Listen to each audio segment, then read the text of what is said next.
Europe Bangladesh federation of commerce and industry EBFCI এর বাংলাদেশ চ্যাপ্টারের উদ্বোধন করা হয়েছে। বুধবার রাজধানীর বারিধারায় একটি হোটেলে উদ্বোধনী অনুষ্ঠানে পররাষ্ট্র সচিব, ইউরোপীয় ইউনিয়নের রাষ্ট্রদূত মাইকেল মিলার এবং ব্যবসায়ী প্রতিনিধিরা উপস্থিত ছিলেন।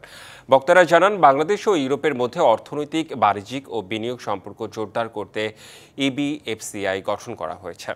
প্রতিষ্ঠার পর থেকে এই সংগঠনের সদস্যরা আন্তঃদেশীয় সহযোগিতা বাড়ানোর মাধ্যমে হিসেবে কাজ করছে।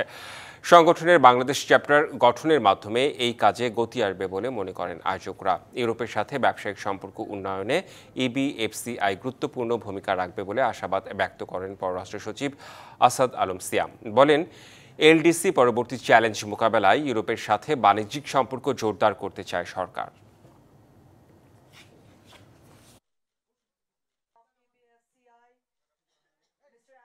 বাংলাদেশ ইউরোপ ইকোনমিক পার্টনারশিপ ইউরোপের সাথে ব্যবসায়িক সম্পর্ক জোরদার করতে কাজ করছে সরকার। বিশেষ করে এলডিসি গ্রাজুয়েশন পরবর্তী চ্যালেঞ্জ মোকাবেলায় ইউরোপের বাজার গুরুত্বপূর্ণ।